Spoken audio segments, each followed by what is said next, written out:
स्वागत करता हूँ। हमारे साथ हमारे प्रिय गुरदीप सिंह जी, मिन्नी जी, अंजलि, सीता बहन, राठी परिवार से, ओम प्रकाश राठी परिवार से भी जुड़े हैं। आप सबका अभिनंदन करता हूँ, स्वागत करता हूँ। और हमारे साथ अंजलि भी जुड़ी है, निशु जुड़ी है, आपका भी अभिनंदन है, स्वागत है। साथियों, जो हमारा ये संकल्प आज तृतीय दिवस में प्रवेश कर रहा है, श्रीमद् भागवत स्वाध्याय संवाद को अक्सर से श्लोक वाइज और अर्थ वाइज एक एक सर उसका स्वाध्याय कर सके, ये हमारा संकल्प बना। और संकल्प के लिए भगवान भी बड़े सहायक बन रहे हैं। भगवान की बड़ी कृपा है, बड़ी दया है। वैसे तो नवरात्रि और कुछ निर्जल उपवास का संकल्प होने के कारण शुद्धि कुछ हो रखी थी, लेकिन कुछ शुद्धि भगवान ने कल करी। कल पूरा शरीर पेट इस तरह से खाली हो गया, जैसे कोई, भगवान ने कहा कि मैं एक दिन का भी इसमें रहने नहीं दूंगा जिससे कहीं पुरानी अशुद्धि संस्कार का अशेष बच जाए। और ये शुद्धि होते होते थोड़ा विश्राम, थोड़ी कमजोरी, ये सब करते करते थोड़ा सा विलंब हुआ, उसके लिए क्षमा प्रार्थी हूँ। जैसा कि हम सब जानते हैं, प्रथम दिवस को हमने चतुर्श्लोकी भागवत और स्कंद पुराण में जो श्रीमद् भागवत ग्रंथ का और उसके श्लोकों का जो महत्व है उसको पढ़ा। कल हमने श्रीमद् भागवत कथा कैसे कराएं उसकी विधि को जाना, जिसके अंदर साप्ताहिक कथा की विधि, वक्ता श्रोता के सारे जो अनुभव, जो उनके कर्तव्य वो जाने, और किस तरह से पूजन किया जाता है उसको जाने। षोडशोपचार के साथ अपने घर में समस्त देवताओं की स्थापना की जाए, जिसके अंदर गणेश जी से लेके पंचदेव की बात करें, गणेश जी, लक्ष्मी जी की बात करें, या आप विष्णु भगवान की, भगवान शंकर की, या माँ भगवती की, या सूर्य भगवान की, या महालक्ष्मी की आराधना करें। कलश की स्थापना करें, कलश में सर्व देवताओं का आह्वान करें, भद्र मंडल की स्थापना करें, समस्त समस्त देवताओं का, समस्त पुराणे का और समस्त चिरंजीवियों का, समस्त भागवतों का वहां पे स्थापन करें। तत्पश्चात भागवत भगवान की पूजा करके, जो भागवत जिसे कराते हैं उसकी भी पूजन करके, उनसे भी आशीर्वाद लेकर के ये कार्य प्रारंभ करें। भागवत भगवान की आरती भी हम सब लोगों ने करी और भगवान श्री कृष्ण की एक सुंदर वंदना करने का भी हमें अवसर मिला। तो ये थी हमारे 2 दिनों में इस श्रीमद् भागवत की पूर्व प्रस्तावना।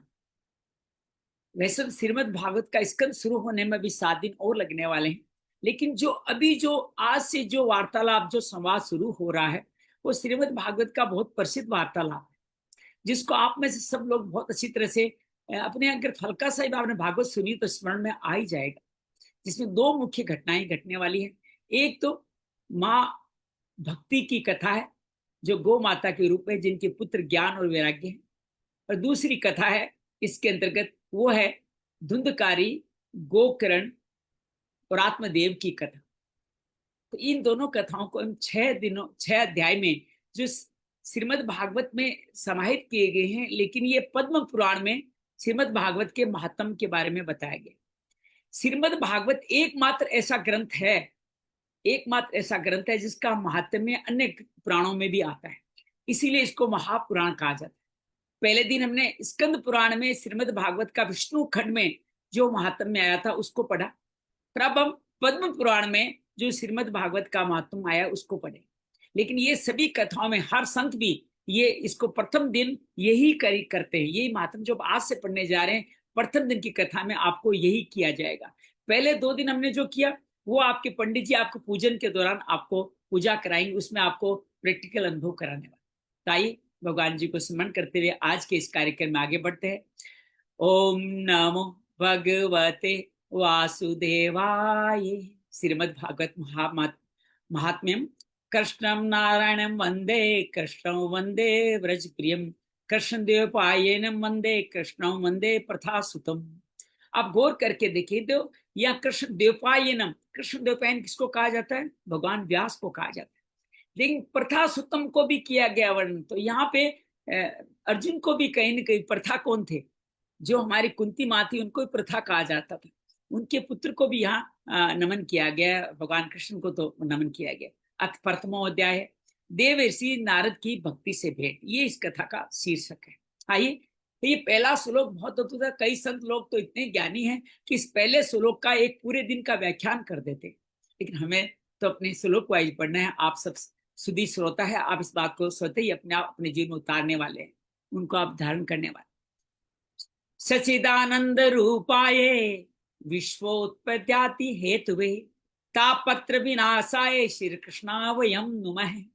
दो रूप बड़े अच्छे हैं इसमें। सचिदानंद रूपाय, सत चित आनंद। सत का तात्पर्य जिसका कभी अंत नहीं होता, जो आज भी है, कल भी है, हमेशा रहेगा। आनंद, जो जिसका कोई विकल्प नहीं होता, जिसका कोई विपरीत शब्द नहीं होता। सुख का दुख होता है, आनंद का विपरीत शब्द नहीं होता। जो भगवान का अनमोल प्रसाद है वो आनंद कहता है। सचित, चित का तात्पर्य हमारे अंदर भगवान विराजित है, उनका हम दर्शन करें। तो सत्य वो भी वही है, चित्त भी वही है, आनंद भी वही है। तो इसलिए क्या कहा गया? सचित आनंद रूपाय, अर्थात जिसका स्वरूप सत्य चित्त आनंद वाला है। गीता में भी 15वें अध्याय में सचित आनंद का जिक्र आता है। उम्मीद है आपने ओम तत्सत के साथ वो भी पढ़ा होगा। इस भगवान श्री कृष्ण को हम नमस्कार करते हैं, जो जगत की उत्पत्ति क्या करेंगे? जगत की उत्पत्ति वही करेंगे, और पालन जिसको स्थिति कहते हैं वो भी वही करेंगे। और फिर हम सबको मुक्ति के मार्ग पे आगे बढ़ाएंगे। विनाश को संहार मत कीजिए, कहा कीजिए करा, इसको ये कहा कीजिएगा, हमारे को मुक्ति का एक और अवसर भगवान देने वाले हैं। जब भी हमारी मृत्यु होती है तो भगवान बड़े दयालु होते हैं। वो चाहते हैं कोई बात नहीं, इसने कक्षा इस साल में पार नहीं करी, इसको एक और इसको टर्म दे देता हूँ, आपको 10वीं में दूसरा पढ़ने का मौका मिल जाता है। तो यही भगवान जब हमारे को मृत्यु के द्वार तक ले जाते हैं तो हमें एक और अवसर देते हैं। और जिस दिन अवसर मिलना बंद हो गया, समझो उस दिन आप अमर हो गए, उस दिन आप मुक्त हो गए। तो मृत्यु मुक्ति का द्वार है, इसको इस तरह से पकड़िएगा। और तथा 3 तरह के ताप यहाँ है। ताप त्रय विनाश है। पहले तो विश्व उत्पादी हेतुवे, दूसरा शब्द क्या है? विश्व का उत्पादन, उसका पालन और उसका आगे मुक्ति के लिए हेतु बनना। तीसरा ताप त्रय विनाश आए। 3 तरह के ताप हमारे जीवन में रहते हैं। एक है आदि भौतिक। आदि भौतिक इसको इस शरीर और शरीर संसार से जुड़े हमारे समस्त घटना। आदि देव, ये भगवान आदि यज्ञ, आदि भौतिक, आदि तप 3 गीता में बताते हैं। उसी से आप इसको समझिएगा। आदि देव बोलो मन, बुद्धि, चित्त, इंद्रियां और उनके देवता। तो ये जो सूक्ष्म मन है उसको आदि देवी कहा गया है। और आध्यात्मिक अर्थात हम ईश्वर अपने जीवन में ईश्वर का आधिपत्य, ईश्वर का सानिध्य स्वीकार कर पाए, अपने आप का अध्ययन कर पाए। अपने आप का अध्ययन करके मिलने वाला क्या है? अंदर तो सबको पता है, ये जो हमारी चमड़ियों के अंदर है वो अंदर क्या है? वो मांस, मद, मेज, मज्जा, मल, मूत्र, यही खून, रक्त, पीप, यही तो सब कुछ है। इनका थोड़ी अध्ययन करना है।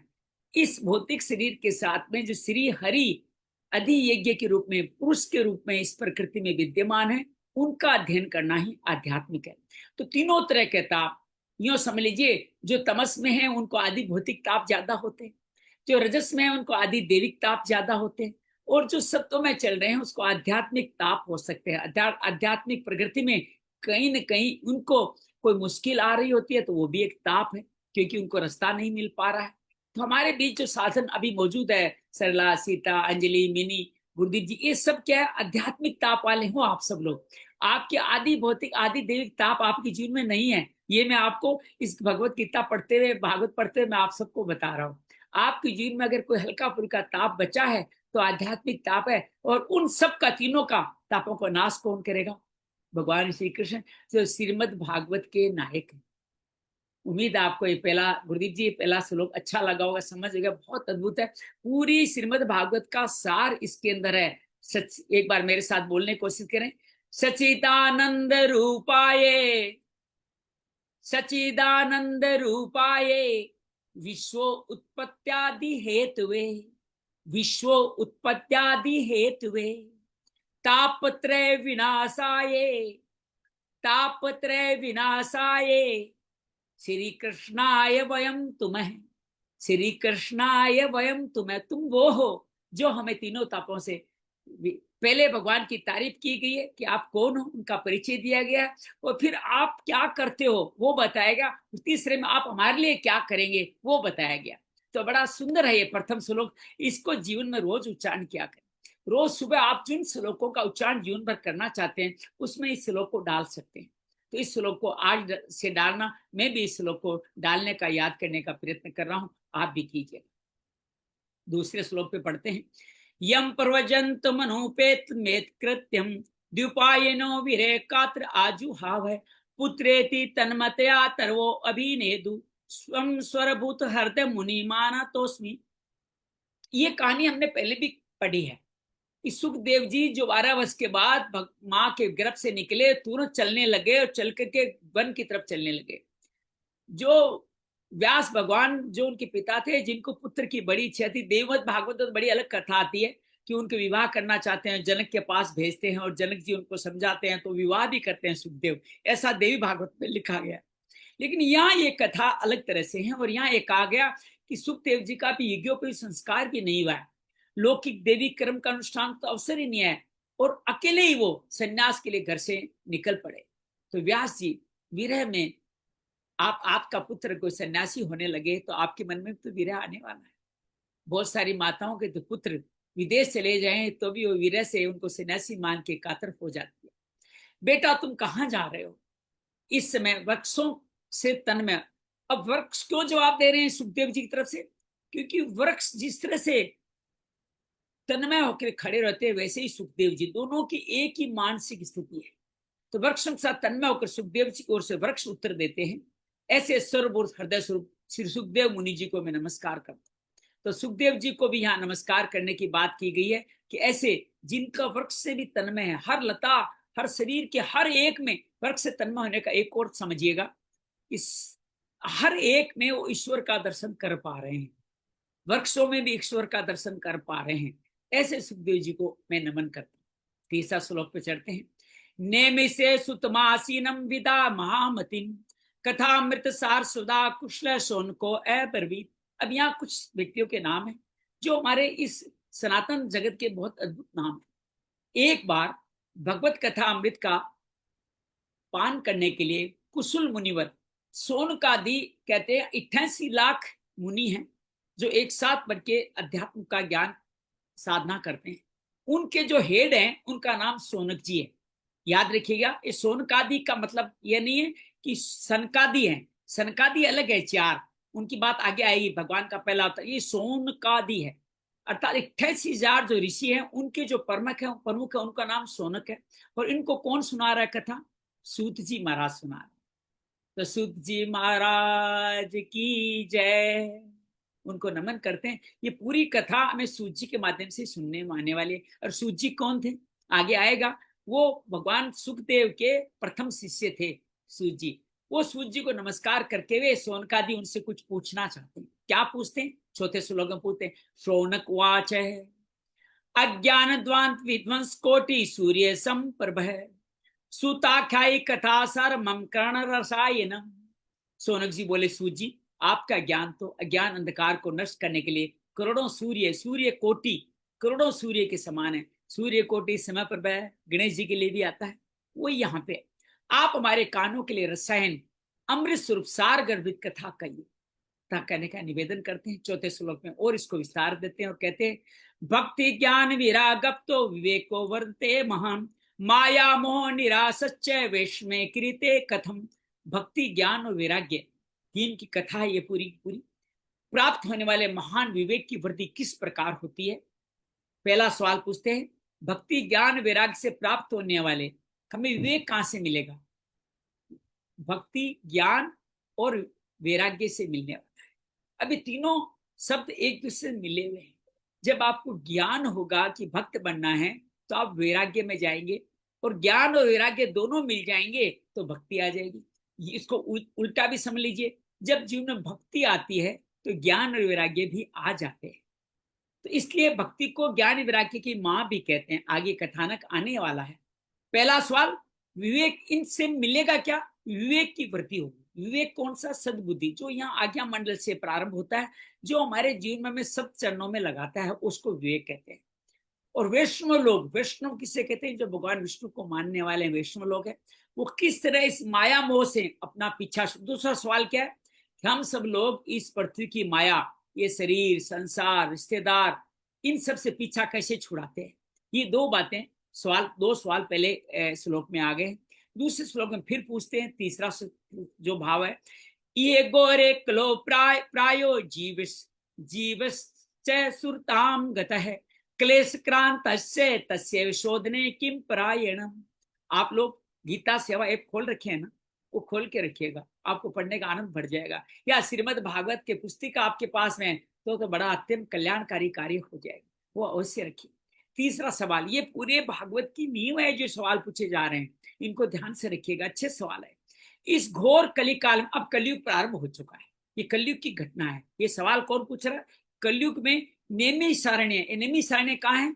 सीतापुर लखनऊ के पास में नैमिषारण्य। अभी जाने का अवसर नहीं मिला, लेकिन जाने का भाव पूरा है। तो नैमिषारण्य में ये सारी बातें हो रही है। तो जगह नैमिषारण्य है। कौन पूछ रहा है? 28,000 सोनक ऋषि, सोनकादि जिनके हेड है सोनक, किससे पूछ रहे हैं? सूत जी से। पहला सवाल, भक्ति ज्ञान वैराग्य से विवेक की कैसे वृद्धि होगी? दूसरा, इस मोह माया से अपना पूछा कैसे छुड़ाएं? तीसरा, इस घोर कलिकाल में प्राय हर जीव आसुरी स्वभाव का हो गया है, विविध कलों से आक्रांत इन जीवों को शुद्ध बनाने का, शुद्ध कैसे बनेंगे? देवी संकृति संपन्न, अर्थात उनको देवता तुल्य बनाएंगे। इसका श्रेष्ठ उपाय क्या है? असुर कौन है? जो भगवान के अविद्या से युक्त है, जो भगवान की जो कर्म है उनके विरुद्ध कार्य करते, जो मोह माया में फंसा हुआ है, जिसको जीवन में अपने अलावा कुछ नहीं दिखता, जो अपने लाभ के लिए किसी का बड़े से बड़ा नुकसान करने को तैयार है, वो असुर है। ऐसा नहीं है कि असुर को कोई सींग लगे होते। काम क्रोध लोभ मद मोह अहंकार, ये सारे सारे मद मत्सर, ये जो 6 जिनमें भाव जिनको घेर लेते हैं, वही असुर है। तो भगवान कहते हैं कि ये इस घोर कलिकाल में सब लोग इन असुरी स्वभाव के हो गए हैं। उसके कारण असुर स्वभाव से नुकसान क्या हुआ? जीवन में रोज क्लेश आते रहते हैं, किसी न किसी तरह के क्लेश। 3 क्लेशों की बात तो आगे हो ही गई है, आदि भौतिक, आदि देविक, आध्यात्मिक। इनके आक्रांत इन जीवों को देवी से शुद्ध बनाने का कोई उपाय भी है क्या, या सर्वश्रेष्ठ उपाय क्या है? तीसरा सवाल ये पूछते। चौथा, 7वां श्लोक में कहते हैं, श्रेयस्याम यद वेवेच्छ्रेम पावनानाम च पावनम कृष्ण प्राप्ति करम ससत्व साधनम तद तद्वधाधुना। अर्थात सूत जी, आप हमें कोई ऐसा शास्त्र साधन बताइए जो सबसे अधिक कल्याणकारी तथा पवित्र करने वालों में भी पवित्र हो। 2 बातें एक सवाल में पूछ लिए, बड़े चतुर है हमारे सवाल पूछने वाले सोनकादि। ऐसा साधन बताइए जो कल्याणकारी हो, पवित्र करने वालों में पवित्र हो, तथा भगवान श्री कृष्ण की प्राप्ति करा, अर्थात हमें मुक्ति करा दे, ऐसा साधन हमें आप बताइए। 8वां श्लोक, चिंतामणि लोक सुखम सुद्रुम स्वर्ग संपदम प्रेक्षति गुरुप्रीतो बैंकुटम योगी दुर्लभम। चिंतामणि केवल लौकिक सुख ही दे सकते हैं। जितनी तरह की चिंता करते हैं, उस चिंता से मणि का तत्व, चिंता करते करते हम साधन भी जुटा लें, जिसको आप भौतिक साधन कैसे, धन संपत्ति मकान रिश्ते, कुछ भी सम्मान, सब कुछ भौतिक है। जो संसार से मिलता है वो सब कुछ भौतिक है। वो सब चिंतामणि चिंता करके हम लोग जुटा भी लें तो हमें क्या मिलेगा? सिर्फ लौकिक सुख मिलेगा। और कल्प वृक्ष भी मिल गया, अगर भगवान जो इंद्र का राज का कल्प वृक्ष जो भगवान श्री कृष्ण लेके आए थे सूर्य भामा के लिए, वो कल्प वृक्ष भी मिल जाएगा तो भी क्या मिलेगा? स्वर्गीय संपत्ति मिल जाएगी, स्वर्ग के आनंद प्रमोद मिल जाएंगे। लेकिन गुरुदेव प्रसन्न होकर भगवान के होगी तो नित्य बैकुंठ धाम देते, लेकिन हे गुरुदेव आप प्रसन्न हो जाइए तो आप हमारे को भगवान का दुर्लभ बैकुंठ धाम दे देंगे। यहाँ एक बड़ी बात गहरी छुपी हुई है। जीवन में अगर आध्यात्मिक उन्नति करनी है, अगर विवेक को वृद्धि करके सही रास्ते में उस विवेक का प्रयोग करना है, तो उसके लिए गुरु होना आवश्यक है। और याद रखिएगा, गुरु को हम नहीं चुनते, गुरु हमें चुनता है। और जीवन में जब गुरु तत्व आपके जो भरकुटी पर, ये जो आज्ञा मंडल पे गुरु तत्व है, ये जब पलवित उषित होता है तो जीवन में गुरु अपने आप ही आ जाते हैं और वैकुंठ धाम दे देते। मेरे जीवन में बहुत गुरु आए, दत्ता तेरे जीवन 24 गुरु मिले, मुझे भी लगता है लगभग इतने मिल जाएंगे। जीवन में बहुत आनंद है। सूत वाच है, ये सवालों के बारे में सूत जी क्या कहते हैं वो सुनिए। प्रीति सोन के चिते त्वमें वर्ची विचार्य चे सर्व सिद्धांत निष्पन्नम संसार भय नाशनम। सूत जी ने कहा, सोनक जी आपके हृदय भगवान का अत्यंत प्रेम है, इसी से विचार कर तुमने संपूर्ण सिद्धांतों का निष्कर्ष सुना दिया है जो जन्म मृत्यु के भय का नाश कर देते। क्या सवाल का सार क्या है? जन्म मृत्यु के भय का नाश करने वाले सारे सवाल आपने पूछ लें। कहने को 7 सवाल पूछे, लेकिन सवाल का एक ही भाव है, जन्म मृत्यु के भय का नाश करना, जिसके लिए हम सब यहाँ विराजित है। 10वें श्लोक में सूर्य बोर कहते हैं, भक्त भक्त्योगवर्धनम यच कृष्ण संतोष हेतुकम तदम ते अभिदास्यामि सावधान तनया सुनु। जो भक्ति के प्रवाह को बढ़ाता है, जो भगवान श्री कृष्ण की प्रसन्नता का प्रधान कारण है, मैं तुम्हें साधन बताता हूँ, उसे सावधान होकर सुनो। अब सूत जी कहते हैं कि ये जो मैं बताने वाला हूं ये भक्ति बढ़ाएगा, ज्ञान वैराग्य अपने आप आ जाएगा, विवेक भी बढ़ जाएगा, सभी कलेशों से मुक्ति मिल जाएगी, तुम मुक्ति के मृत्यु के भय से मुक्त हो जाओगे। सावधान होकर तुम सुनिए। मैं आपसे भी निवेदन करता हूँ, बड़ी अद्भुत कथा है, थोड़ा सावधान होकर के एकाग्रचित होकर सुनना। माताओं को इधर उधर जाने खटका लगते ये क्या हुआ, आज खटका मत लगने देना, ये सावधान होकर कथा सुनो। 11वां श्लोक कहता है काल व्याल मुख ग्रास त्रास निर्नाश हेतुवे श्रीमद भागवतम शास्त्रम कलोकीरेण भाषितम। श्री सुखदेव जी ने कलयुग में जीवों के काल रूपी सर्प के मुख का ग्रास होने से त्रास जो मिलता है, काल रूपी सर्प जो होता है बड़ा त्रास मिलता है, उसका आत्यंतिक नाश करने के लिए श्रीमद भागवत शास्त्र का प्रवचन किया है। तो अब हम सूत जी महाराज की जय हो, बार बार बांके बिहारी लाल की जय हो। जागृत रहे, सजग रहे। एतस्मात् परम किंचिन मनम शुद्ध एने विद्यते जन्मातरे भवेत पुण्यम तदा भागवतम लभेत। मन की शुद्धि के लिए इससे बढ़कर कोई साधन नहीं है जो हम पढ़ने जा रहे हैं। जब मनुष्य के जन्म जन्मांतर का पुण्य उदय होता है तब वैसे भगवत शास्त्र की प्राप्ति होती है। हमारा, आपका, सबका बड़ा ही जन्म जन्मांतर का भाग्य उदय। हमारे नेहा भी क्रम नाश होगी तक दूसरे अध्याय में कहते हैं ये जो बीज जो हमारे में पड़ा हुआ है वो पल्वित पुषित हुआ है, तभी तो हम आप इस भागवत शास्त्र को पढ़ने के लिए यहाँ पधारे। हमने हजारों लोगों को संदेश पहुंचा, हम 7 लोग यहाँ विराजित हैं और साप्ताह के लिए यही 7 लोग जरूरत है जो आप सब लोग विराजित, बस बने रहिएगा। 13वां श्लोक में कहते हैं प्रक्षिते, अब नाम आ रहा है प्रक्षित महाराज का, प्रक्षिते कथाम वक्तुम सभायाम संसिते सुखे सुधा कुवम घृत्वे देवास्तत्र समागमन। जब सुखदेव जी अपने गुरु का नाम लेते हैं, राजा प्रक्षित को कथा सुनाने के लिए सभा में विराजमान हुए। अब ये कथा आगे आएगी, प्रक्षित जी को क्यों कथा सुनाना वैसे आप सब जानते ही हैं। विराजमान हुए तब वहां एक घटना घटी। क्या घटना घटी? ये घटना बड़ी मनोरंजक है। देवता लोग वहां अमृत का कलश लेके आए। अब अमृत का कलश क्यों आवश्यकता हुई, थोड़ा सा पूर्व कथा में जाएंगे, आगे फिर आ जाएंगे। प्रक्षित जी कलयुग को आ चुका है, कलयुग को स्वर्ण में रहने का वरदान दे चुके हैं और जरासंध का जो मुकुट पहन करके वो मर गया, अर्थात शिकार खेलने जाते हैं। भूखे प्यासे श्रृंगी ऋषि के आश्रम में जाते हैं, वहां श्रृंगी ऋषि उनको सम्मान नहीं देते हैं तो उनके गले में मरा हुआ सर्प डाल के आ जाते हैं।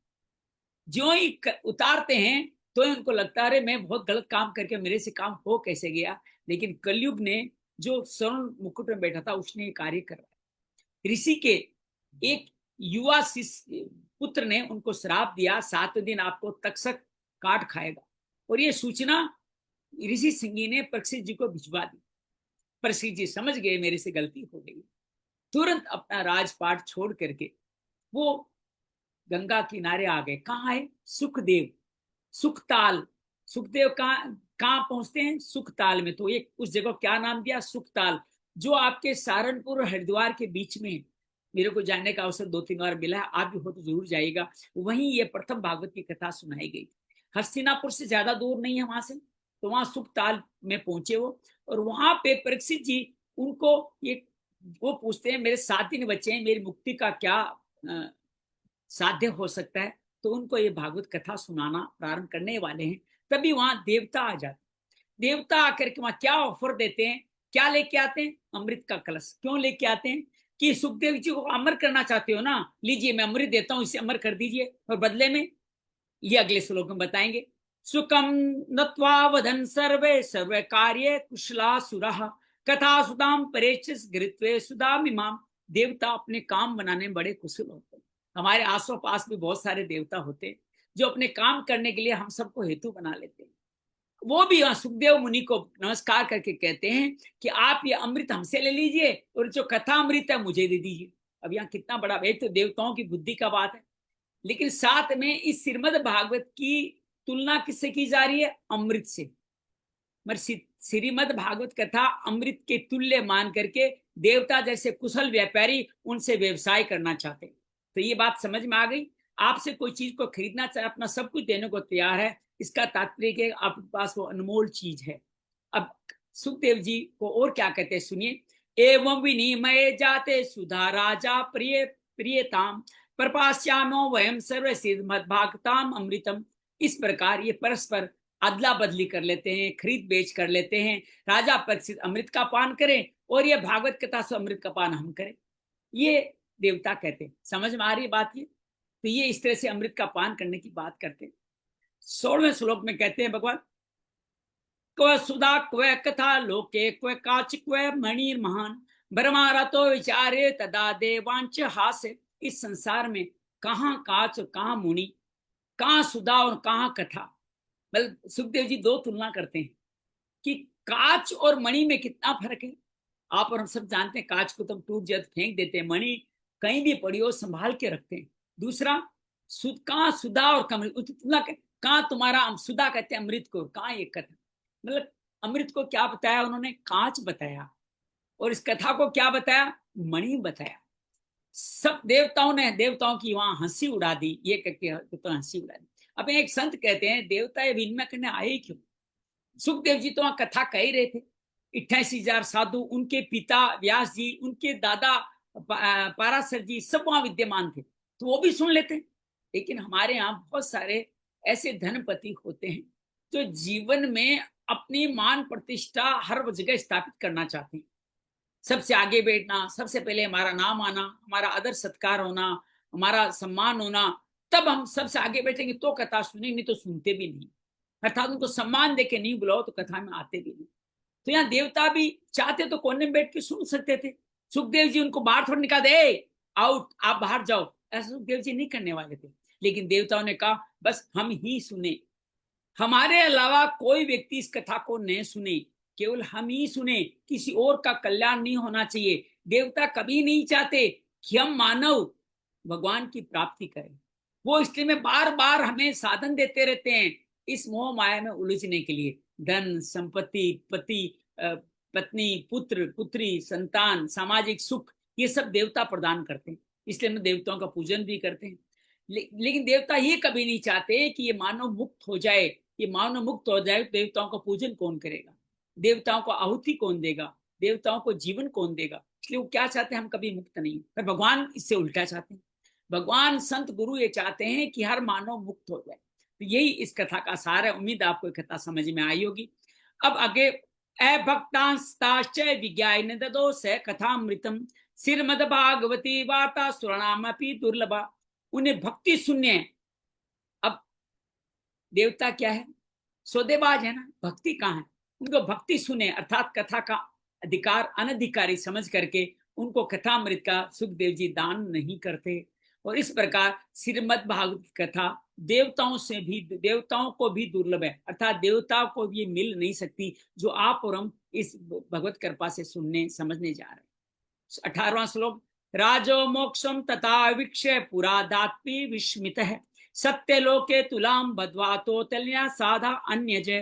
पूर्व काल में श्रीमद् भागवत के श्रवण से ही राजा परीक्षित की मुक्ति देख करके ब्रह्मा जी को बड़ा आश्चर्य हुआ था। तो ब्रह्मा जी ने कार्य किया। जब आपको लगता है कि ये कार्य इतना जल्दी कैसा हो गया, तो आप उस व्यक्ति ने जो साधन जुटाया होता है, जिस तरीके से उन्नति की, आप उस तरीकों को खोजते हो, उनको आंकते हो कि यार इनको इन गुरुजी ने मुक्ति दिला दी, या इसने इनको ये इतना सा क्या बता दिया कि इतने सारा पैसा कमा लिया, या इनको इतने सारी संतान की सम्मान की प्राप्ति कैसे हो गई। तो ब्रह्मा जी को भी आश्चर्य हुआ। तो ब्रह्मा जी ने क्या किया, एक तराजू मंगाया। उस तराजू में उन्होंने एक तरफ तो रख दिया श्रीमद् भागवत को, और एक तरफ जितने भी साधन है उन सबको रख दिया। तराजू में कौन ऊपर गया होगा, आप सोच लीजिए। जो साधन है ऊपर चले गए, और जो तराजू है वो नीचे चला गया। जिसमें श्रीमद् भागवत कथा का जिस पलड़े में रखा था, वो भागवत कथा नीचे चल गई, अर्थात उन सब पे भारी हुई। हम सबके जीवन में श्रीमद् भागवत कथा से अनुपम अनमोल कोई वस्तु हो नहीं सकती। ऐसा वर्मा जी ने भी ये तोल मोल करके हमें बताया, तोल मोल करके बताया कि श्रीमद् भागवत कथा सबसे ऊपर है, सबसे ऊपर है श्रीमद् भागवत कथा। लघून अन्यानि जातानि गौरवणेनिदम मत तदा ऋषि गणा सर्वविस्मयं परमं वयु। अन्य सभी साधन तोल के हल्के पड़ गए, इस महत्व के कारण भागवत ही सबसे भारी रहा। ये देखकर सभी ऋषियों को बड़ा विस्मय हुआ। 20वां श्लोक, मे निरे भगवतरुम शास्त्रम भागवतम कलो पटवनास्युत पटवा सुणवना सत्यो वेंकुट फलदायकम। उन्होंने कलयुग में इस भगवत द्रुप, द्रुप कहते हैं भगवान का दिया हुआ फल, भगवत द्रुप भागवत शास्त्र को पढ़ने सुनने, द्रुप अंगूर को भी कहते हैं। तो भगवत द्रुप भागवत शास्त्र को पढ़ने सुनने से तत्काल मोक्ष देने का निश्चय किया। तो ब्रह्मा जी ने क्या कहा, जब ये भारी है, जब माता पिता को पता चल जाता है ये बेटा सबसे उचित है, सारी संपत्ति किसको देते हैं, उसको देते हैं। तो ब्रह्मा जी ने कहा सारे साधन एक तरफ, उस साधनों में क्या है, जप ध्यान यज्ञ वगैरह सब कुछ है, उन सब साधनों को एक तरफ देखा। ये तो उन्होंने कहा ठीक है, ये पक्का हो गया, ये सबसे महत्व, तो इसको तत्काल मोक्ष दे दो। इस श्रीमद् भागवत सुनने पढ़ने वाले को तत्काल मोक्ष मिलता है, ये यहाँ ब्रह्मा जी तय करते हैं। सप्तायन सुरतम चेत सर्वथा मुक्तिदायकम सनकादे पुरा प्रोक्त नारदाय दया परे है। सप्ताह विधि से अगर श्रवण करने पर ये निश्चय भक्ति प्रदान करता है। पूर्व काल में इसे दया प्राण सनकादि, अब सनकादि भगवान का यहाँ प्रवेश हो रहा है। पहला ब्रह्मा जी के बाद का या ब्रह्मा जी द्वारा किया गया पहला जो संस्था की सृष्टि थी, भगवान जगत की सृष्टि काम ब्रह्मा जी को देते हैं, आगे बहुत गंभीरता से चित्रण आएगा। तो सबसे पहला अवतार हुआ सनक सनंदन सनादि सनत कुमार। ये 4 सनत कुमारों का जो बालक ही बने रहते हैं, उनका उन सनकादि ऋषियों ने देव ऋषि नारद को ये कथा सुनाई। हमने पहले देखा चतुर्श्लोकी भागवत भगवान विष्णु ने किसको सुनाई, ब्रह्मा जी को सुनाई। ब्रह्मा जी के पुत्र नारद भी थे, ब्रह्मा जी के पुत्र ही सनकादि थे, और ये भगवान के अवतार भी माने जाते हैं दोनों। 24 अवतारों में सनकादि भी है, नारद भी है, लेकिन ब्रह्मा जी नहीं है। सनकादि ने ये कथा किसको सुनाई, अपने पिता से सुनकर के नारद जी को सुनाई। नारद जी को डायरेक्ट नहीं मिली, सनकादि ने नारद जी को सुनी। अच्छा, एक सुनने में बात और आती है, नारद जी को 4 श्लोक की भागवत तो सुनाती थी, लेकिन पूरी भागवत का विस्तार उनको सनकादि ने ही सुनाया। तो ये बात भी आगे आएगी। यद्यपि ब्रह्म सम्मदात मेतसुर विष्णा सप्ताश्रवण विधि कुमारेस्तस्य भास्ते। यद्यपि देव ऋषि ने पहले ब्रह्मा जी मुख से श्रवण कर लिया, जो मैंने कहा बात यहाँ आ गई है, तथा सप्ताह श्रवण की विधि तो उन्हें सनकादि नहीं बताई। सोनक वाच है लोक विग्रह मुक्त से नारदस्य स्तस्य च विधि सर्वे कुत प्रीति संयोग कुत्र तेस है। सोनक जी ने पूछा कि संसारिक प्रपंच से मुक्त विचारशील जो नारद जी है, उनका सनकादि के साथ कैसे संयोग हुआ, और विधि विधान के श्रवण में उनकी प्रीति कैसे ही, विधि पूर्वक जैसे आप हम लोग विधि पूर्वक सुन रहे हैं, इनमें उनकी प्रीति कैसे ही। ये सवाल मैं आपसे भी पूछना चाहता हूं कि आप सबको एक संदेश मिला, और आप यहाँ एक यूं समझ लीजिए बेवकूफ कह लीजिए या एक पागल कह लीजिए, उसकी बात सुन के आप सब लोग यहाँ आ गए। यही बात वहां पूछ रहे हैं कि नारद जी को सनकादि की सुनने की रुचि कैसे हुई, उनका श्रवण कैसा हुआ, संयोग की प्राप्ति कैसे हुई। सूत वाच है, सूत जी जवाब देते हैं, अतते कीर्तिश्यामि भक्ति युतम कथा कथानकम सुखेन मम यत् प्रोक्तम रहस्य से विचार्य चे। सूत जी ने कहा, अब मैं तुम्हें भक्तिपूर्ण कथा सुनाता हूँ जो सुखदेव जी ने मुझे अपना अनन्य शिष्य मानकर एकांत में सुनाया था। हम वो कथा सुन रहे हैं जो भागवत का हिस्सा नहीं है, सुखदेव जी ने एकांत में उनको सुनाया, जो पद्म पुराण में लिखी हुई है, श्रीमद् भागवत में नहीं लिखी हुई है। ये कथा वो सुनाई उन्होंने। 25 श्लोक में अब यहाँ बहुत सुंदर एक चरित्र आने वाला है। एकदाई विशालम चत्वारिश्योत अम्ला सत्संगार्थ समायता दर्शु तत्र नारदम। एक दिन विशालापुरी में, एक जगह का नाम है विशालापुरी, कहते हैं विशालापुरी हरिद्वार के आसपास ही बताई गई है। वे चारों निर्मल ऋषि सत्संग के लिए। कौन चारों निर्मल ऋषि? सनक सनंदन सनत कुमार, ये चारों वहां पे आए, और वहां उन्होंने नारद जी को देखा। कुमारा उचु, कुमार शब्द आया, सनत कुमार जो हमेशा कुमार ही रहते हैं। कथम ब्रह्मांदे मुखम कुतश्चिंत्यातुरो भवान त्वरतिम कमेत्य कुतश्च अगमनंत। सनकादि ने पूछा, वो सोनकादि थे सनकादि, हे ब्रह्मा आपका मुख उदास क्यों हो रहा है, आप चिंतातुर कैसे हैं, इतने जल्दी जल्दी आप कहाँ जा रहे हैं, आपका आगमन कहाँ से हो रहा है। और ये सवाल सोनकादि जब पूछते हैं तो उनको कैसे जवाब देते हैं वो हम अब जानने वाले हैं अगले श्लोक के माध्यम से। इदानीम शून्य चितोसी गत्वितो यथा जन तवेद मुख संघर्ष नेचितम वद कारणम। इस समय तो आप उस पुरुष के समान व्याकुल जान पड़ते हैं जिसका सारा धन लूट गया हो। आप जैसे आसक्ति पुरुषों के लिए उचित नहीं है, इसका कारण बताइए। तो बड़ा अद्भुत बात का है। और कारण नारद उसका कारण बताते हैं। नारद ये कह रहा है, नारद वाच है, एम तो पृथ्वी या तो ज्ञातवा सर्वोत्तमामिति पुष्करम च पर्यागम ज काशी गोदावरीम तथा हरिक्षेत्रम कुरुक्षेत्रम श्रीरंग सेतु बंधनम एवं तीर्थेषु ब्रह्मांड इतस्ततः नापश्यम कुच्छिति क्रम मन संतोष कारकम कालीनानि धर्म मित्र धर्म बाधिता। तुम कहते हैं नारद जी, मैं सर्वोत्तम लोक समझकर पृथ्वी आया था। यहाँ मैंने पुष्कर, प्रयाग, काशी, गोदावरी जो नासिक में है, हरिद्वार, कुरुक्षेत्र, श्रीरंग, सेतुबंध, सेतुबंध कहाँ, रामेश्वरम, सब तीर्थों में घूमता रहा, किंतु मुझे कहीं भी मन को संतोष देने वाली शांति प्राप्त नहीं हुई। उस समय अधर्म के साय कलयुग ने सारी पृथ्वी को पीड़ित जो कर रखा है। और 21वां श्लोक में अब पीड़ित कर रखा है उसके बारे में बताते हैं कैसे पीड़ित कर रखा है। सत्यम नास्ति तपम शोचम दया दानम न विद्यते, क्या क्या नहीं है यहाँ पे वो बताया।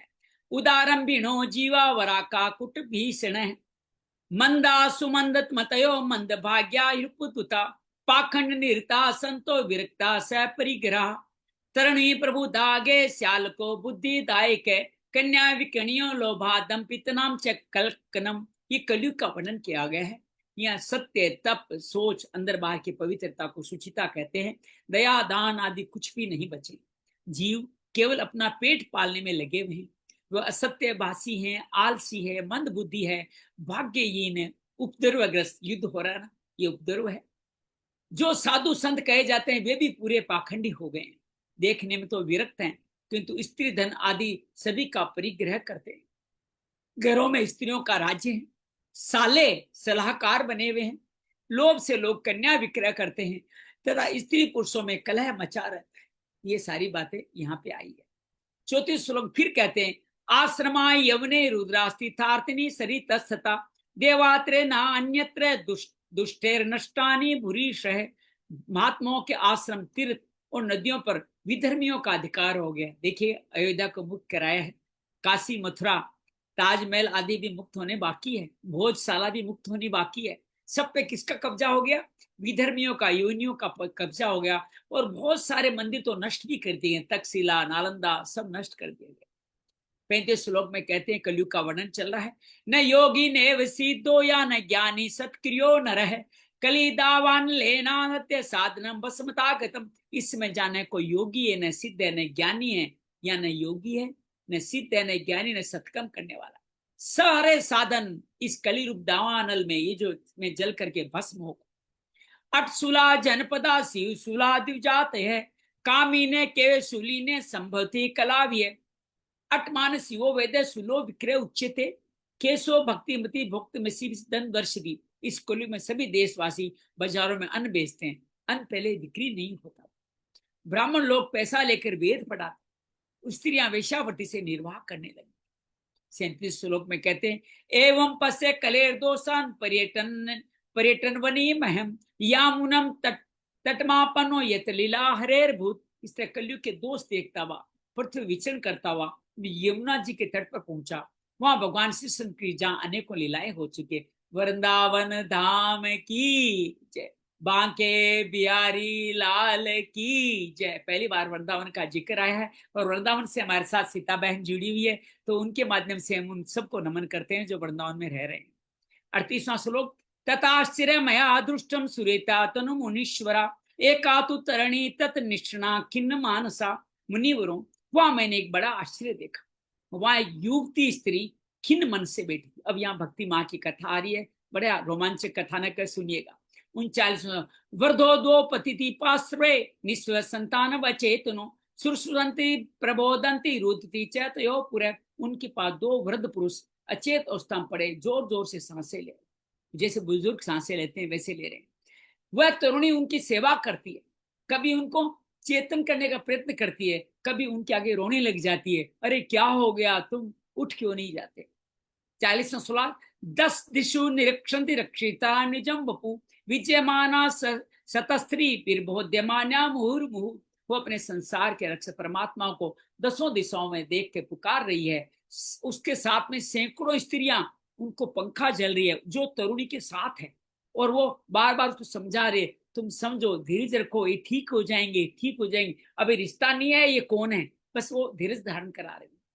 दृष्टाम दुरादगतम सोहम कौतुकेन तदंत किम माम दृष्टा चोतिता बाला विबला चा बरवी द्वस्य।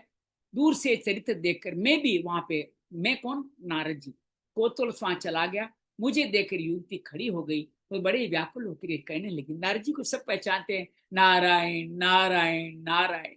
बालो वाच है, अब बालो किसके लिए क्या है, या उस युवती के लिए है। भो भो साधो क्षणम तिष्ठ मचिंता पे नास्य दर्शनम तो है लोक से सुरथा गरम परम। युवती ने कहा, अजी महात्मा जी, क्षण भर आप ठहर जाइए, मेरी चिंता को नष्ट कर दीजिए, आपका दर्शन तो संसार के सभी पापों को नष्ट कर देने वाला है। आगे कहती है, बहुधा तो वाक्य दुख शांति भी वश्यति यथा भाग्यम भवेद पूरी भवतो दर्शनम तथा। आपके वचनों से मेरे दुख में भी बहुत कुछ शांति मिल जाएगी, मनुष्य का बड़ा भाग्य होता है तब आपके दर्शन हुआ करते हैं। नारद वाच है, करे कासितम काव्यमो चेमा नार्य का पद्म लोचना वद देवी सविस्त्रम स्वस्य दुख से कारण। नारद जी कहते हैं, मैंने पूछा तुम कौन हो, ये दोनों पुरुष तुम्हारे क्या होते हैं, तुम्हारे पास एक कमल नयनी देवियां कौन है, तुम विस्तार से दुख का कारण बताओ। बालो वाच है, अहम भक्ति रति ख्याता इमो में तनियो मतो ज्ञान वैराग्य मानो काल योगे ने जर्जरो। मेरा नाम भक्ति है और ये ज्ञान और वैराग्य नामक मेरे पुत्र है, समय के फेर से ये ऐसे जर्जर हो गए। भक्ति के पुत्र कौन है, ज्ञान और वैराग्य। भक्ति हमेशा जवान रहती है, ज्ञान और वैराग्य वृद्ध हो सकते हैं, अर्थात मुक्ति नहीं दिला सकते, लेकिन भक्ति हमेशा जवान रखे मुक्ति दिलाती है, इसका सार यही है। गंगादगा सरितश्चे मामत सेवार्थ समागता। अब उन युवतियों का परिचय दे रही जो सेवा कर रही है। तथापि च में श्रेय शिवेताय सूर्य, ये देवियां जो मेरे साथ है, गंगा यमुना आदि समस्त नदियां हैं, अर्थात वृंदावन में समस्त नदियों का वास है। यहाँ ये बताया गया है, ये ध्यान रखिएगा, ये सब मेरी सेवा करने के लिए आई है। इस प्रकार इन साक्षात देवियों के द्वारा सेवित होने पर भी मुझे सुख शांति नहीं। जहां भक्ति है वहां समस्त गंगा यमुना सब कुछ है, ये भी एक भाव है। इदानीम सुनो मद्दरता सचितस्तुम तपोधन वार्ता में वितत्यास्ति ताम सुत्वा सुखमाव है तपोधन। अब ध्यान देकर मेरा वरदान सुनिए, मेरी कथा वैसे तो प्रसिद्ध है, फिर भी उसे सुनकर आप मुझे शांति प्रदान करें। क्या सब जानते हैं मेरी बात को, मैं रोती हूँ, लेकिन आप मुझे शांति प्रदान कर सकते हैं। उत्पन्ना दरवे, अब भक्ति का बड़ा सुंदर भारत के संदर्भ में चरित्र दिया गया, भारत का मानचित्र याद कीजिए। उत्पन्ना दरवीड़े सांवृति कर्नाटके गता क्वचिकंत महाराष्ट्र गुर्जरे गुजरे जीर्णताम गता। मैं द्रविड़ देश में, द्रविड़ कहते हैं कर्नाटक और साउथ का देश। अभी भी आप देखें हमारे भारत में जो सात्विकता आध्यात्मिकता जितनी साउथ में है ना, वो इतनी हमारे नॉर्थ में नहीं है। तो वो कहते हैं मैं द्रविड़ देश में भक्ति उत्पन्न हुई, कर्नाटक में बड़ी, द्रविड़ तमिलनाडु आदि हो गए, उसके बाद कर्नाटक में मैं बड़ी हुई और महाराष्ट्र में मुझे सम्मान किया, जहाँ वामदेव, विठल देव, तुकाराम ये सब आए और इन्होंने मेरा सम्मान किया। लेकिन गुजरात में मुझको बुढ़ापे ने आ गया, महाराष्ट्र से आगे हमारे नॉर्थ की तब आ ही रही थी कि गुजरात में ही उसको बुढ़ापा आ गया। तत्र घोर कलेर युगात योगात पाखंडे खंडितांग का दुर्बलांग चिरियाता पुत्राभ्यास है मंदताम। इस घोर युग के प्रभाव से पाखंडियों ने मुझे अंग भंग कर दिया। कहाँ किया, गुजरात में किया, इसलिए हो गए चिरकाल तक अवस्था आने कांड में पुत्रों के साथ निर्बल हो गई हूँ, मेरे में कोई तेज नहीं बचा, इसलिए मेरे पुत्र जर्जर दिखाई दे रहे हैं। अब आगे नॉर्थ में आके क्या मिलता है, नॉर्थ में वृंदावन आ रही है। वृंदावनम पुनः प्राप्य नवीने स्वरूपिणी जाताम युवती संपक्ते श्रुपातु सांप्रतम। अब जब से मैं वृंदावन में आई हूं तब से मैं तो सुंदर रूप से नवयुवती हो गई, अर्थात भक्ति वृंदावन में आकर के समृद्धता पाती है, ये बात ध्यान रखिएगा। अगर वृंदावन धाम में आपको रहने का मौका मिल रहा है तो समझो आपके जीवन का भाग्योदय उदय है, आपके जीवन में भक्ति अब यौवन रूप में आ चुकी है, अर्थात भक्ति जवान है आप में। इमो तु सेतावत्र सुतो में किलिसिते श्रमतात इदम स्थानम प्रीतेजे विदेशम गम्यते मया। किंतु मेरे सामने जो पड़े, भक्ति तो वृंदावन में पनप गई, लेकिन वृंदावन में कितने ज्ञान का वैराग्य का कोई मतलब नहीं है, सिर्फ भगवान और उनकी भक्ति, क्योंकि वहां गोपियां हैं जिनको ज्ञानी भक्त कहा गया, वो वहां पे है, वहां उद्धव जी रहे हैं, तो वहां ये दोनों मेरे पुत्र थके मांदे दुखी हो रहे हैं, जो बुद्धि लगाते हैं शरीर के लिए वैराग्य की बात करते हैं, वो नहीं उन्नति पा रहे हैं। अब मैं स्थान छोड़कर, ये वृंदावन भी अब छोड़ के नेत्र जन, माँ का कल्याण हो गया, लेकिन माँ का कल्याण कहते मेरे बेटों का कल्याण नहीं हुआ, इसलिए मैं वृंदावन छोड़ के जा रही हूँ। जिनको जानते हैं मैं जाते ही मेरा हालत खराब हो जाएगी, फिर भी माँ चाहती है मेरे बेटों का किसी तरह इलाज हो जाए। जर तुम समाये तो तेन दुखे थे दुखिता, शाम तू तरवणी कस्मास्तो वृद्धामी कुथा। ये दोनों बूढ़े हो गए हैं, इस दुख से मैं दुखी हूं, मैं तरुणी क्यों, ये दोनों मेरे पुत्र बूढ़े क्यों। ये कितना बड़ा दुख है कि माँ से ज्यादा अगर किसी माँ के पुत्र की मृत्यु या बीमारी उसके सामने आ जाती है तो माँ का जो हाल होता है वो यह हाल है, भक्ति माँ का हाल है। तरयाणाम सहचारित्वाद्वे प्रीत्यन कुतः स्थितम घट घटते जठा माता तनो तनियावती। हम तीनों साथ साथ रहते हैं, फिर ये विपरीतता क्यों है। ये विपरीतता क्यों होना, तो ये चेत माता बूढ़ी और पुत्र तरुण, यही तो होना चाहिए था।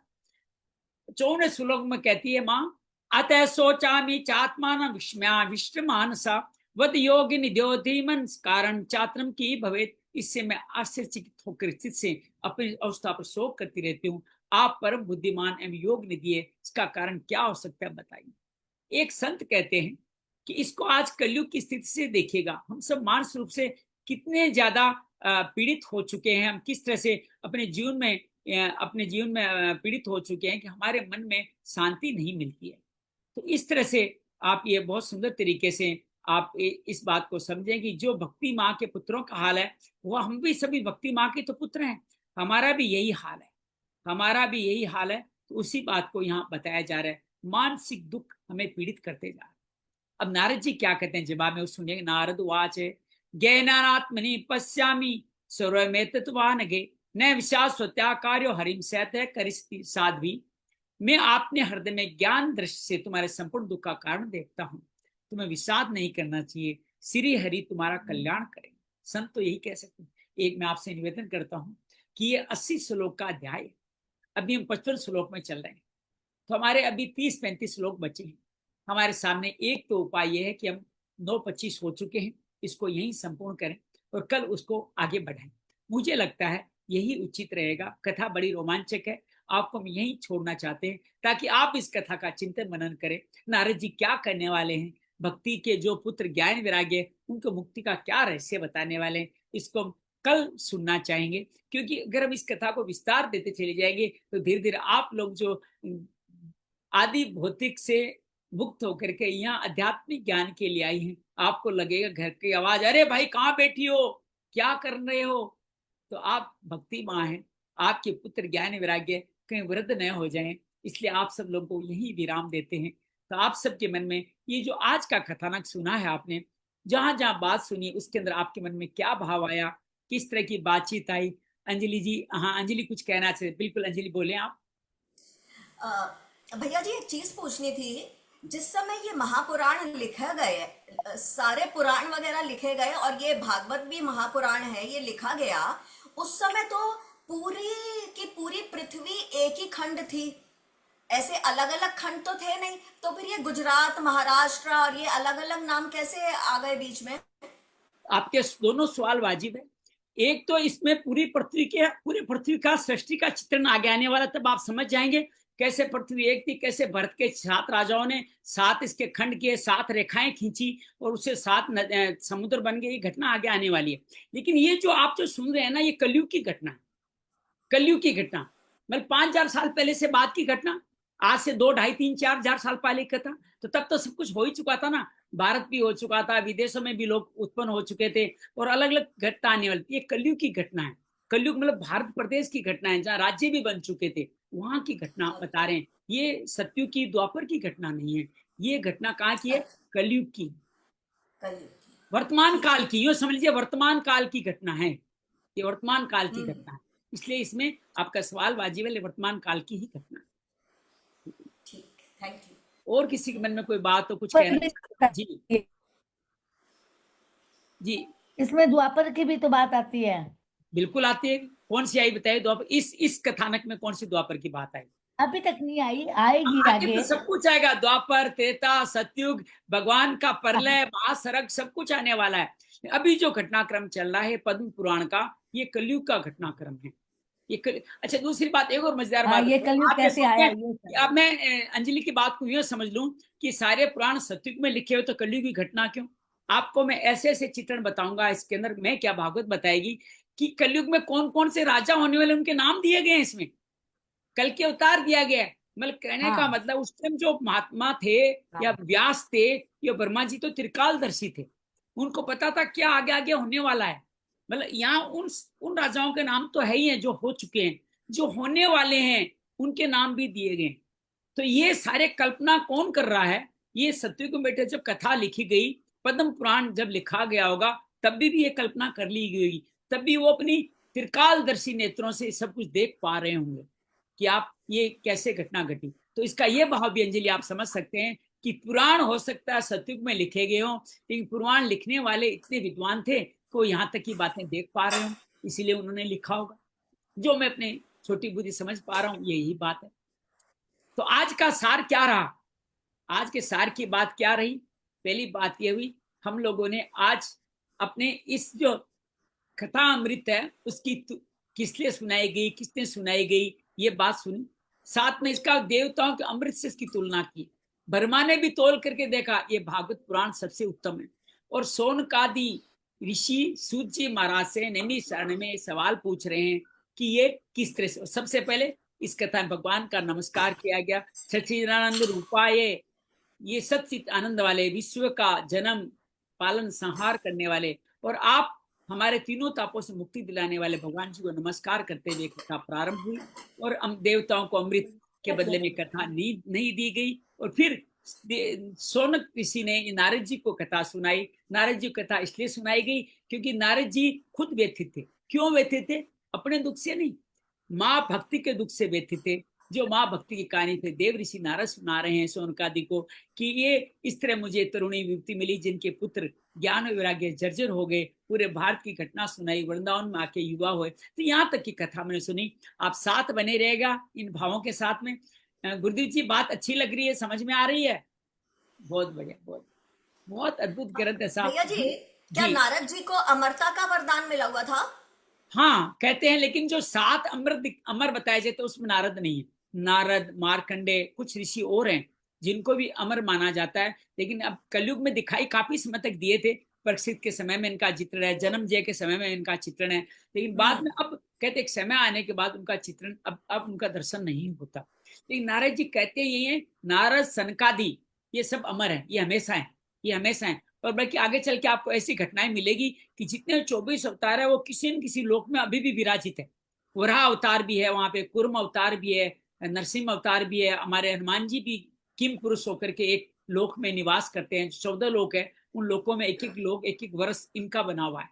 तो ये बड़े अद्भुत कथा है, बड़ी रोमांचक कथा है। सुनते जाएंगे तो इस कथा में सारे रहस्य इसमें खुलने वाले हैं, कोई रहस्य बचने वाला नहीं है। भगवान अपनी सारी कथा हम सब लोग को इस तरह से देने वाले। ठीक है, चलिए। बहुत मैं धन्यवाद। चाहता हूँ इस कथा के अंत में कोई भी आप में से कोई व्यक्ति तो हल्का सा संकीर्तन करे। तो अंजलि आप कुछ करिए ना, कुछ संकीर्तन 2 मिनट का ही करें, कुछ हल्का सा कोई संकीर्तन के हम सब साथ देते हैं आपका। कैसा कीर्तन भैया जी? मुझे नहीं आता, मुझे नहीं आता।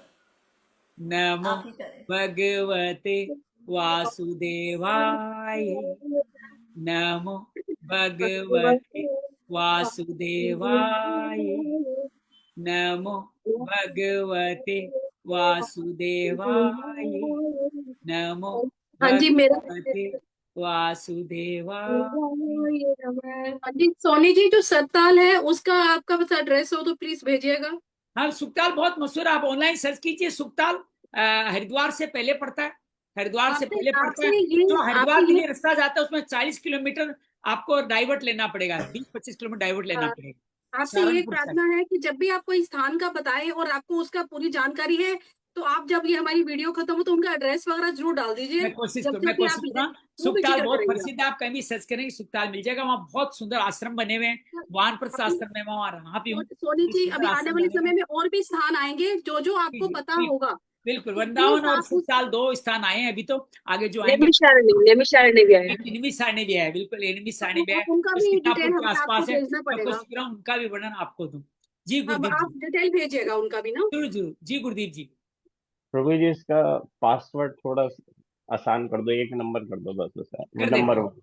वैसे ना मैंने ऊपर लिंक भी डाल गया, लिंक को क्लिक कीजिए अपने आप पहुंच जाता है, लेकिन मैं पासवर्ड बदल देता हूँ उसका। पासवर्ड बिना कर दूंगा या पासवर्ड बदल दूंगा, दोनों में से नहीं, कोई 1 नंबर डाल दो, ये पासवर्ड जरूरी नहीं तो सीधा पासवर्ड में 1 नंबर डाल दूंगा ताकि किसी को आने जाने में समस्या नहीं है जी। चलिए, आप सबका बहुत सारा आभार है, और हम चाहते हैं कि समय पे हो, क्योंकि 2-3 मिनट आपसे वार्तालाप में ज्यादा लगे। सबसे अनुरोध करता हूँ कि श्रीमद् भागवत में आपकी श्रद्धा बनी रहे और आपका एक कल्याण करे, जैसे भक्ति माँ के पुत्र ज्ञान और वैराग्य का कल्याण, परीक्षित जी का कल्याण इसके माध्यम से होने वाला है। वो कथा अमृत हमें अपने माता पिता के संस्कारों से, गुरुओं के सानिध्य से, भगवान श्री कृष्ण की अतिशय कृपा से मिल रहा है। उन सब के प्रति हम अतिशय अपनी कृतज्ञता अर्पित करते हुए आज के इस हमारे इस स्वाध्याय को समापन करते हैं। आरती करेंगे ना? मन तो है आरती करने का, आप लेके आए तो करिए आरती। मैं आरती निकाल लेता हूँ, चलो आरती रोज करते, हाथ निकाल लिया मैंने, आरती करे, कोई आरती करे, मेरी राग तो अच्छी नहीं है। आरती अति पावन पुराण की, धर्म धर्म भक्ति भक्ति ज्ञान निधान खान की, की, महापुराण भागवत निर्मल, सुख मुख विकल निगम कल्प फल, परमानंद सुधा रसमय कल, लीला लीलारती अस रस निधान की, निदान की, आरती अति अति पावन पावन पुराण पुराण की, की, कलिमल कलिपत मथने मथनी ताप ताप निवारिणी, निवारिणी, जन्म जन्म मृत्युमय मृत्युमय भव भय हारिणी, सेवत सतत सतत सकल सकल सुखकारिणी, सुखकारी, सुखम तुम औषधि औषधि हर चरित चरित गान की, गान की, आरती आरती अति अति पावन पावन पुराण की, पुराण की, विषय विषय विलास विमोह विनाशिनी, विमल विराग विवेक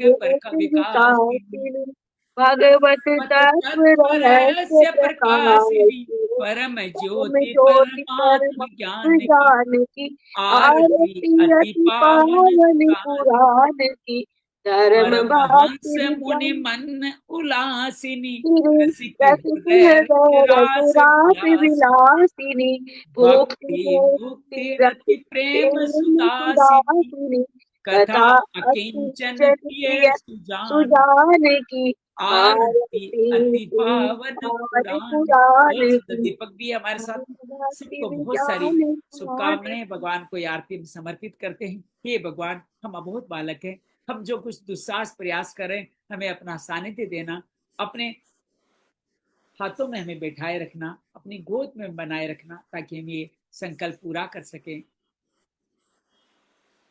सर्वे भवन्तु सुखिनः, सर्वे सन्तु निरामया, सर्वे भद्राणि पश्यन्तु, माँ कश्चित् दुःखात् भवेत्, माँ कश्चित् भवेत्। ओम शांति शांति शांति। बहुत बहुत आभार, बहुत बहुत धन्यवाद आपका कि आप सब लोग हमारे, कल हम इस कथानक को आगे जारी रखेंगे। आराम से ही करना चाहते हैं ताकि हम सब लोग इस कथानक को अच्छी तरह से समझ पाए, इस कथानक को आगे और बढ़ा पाए। ज्यादा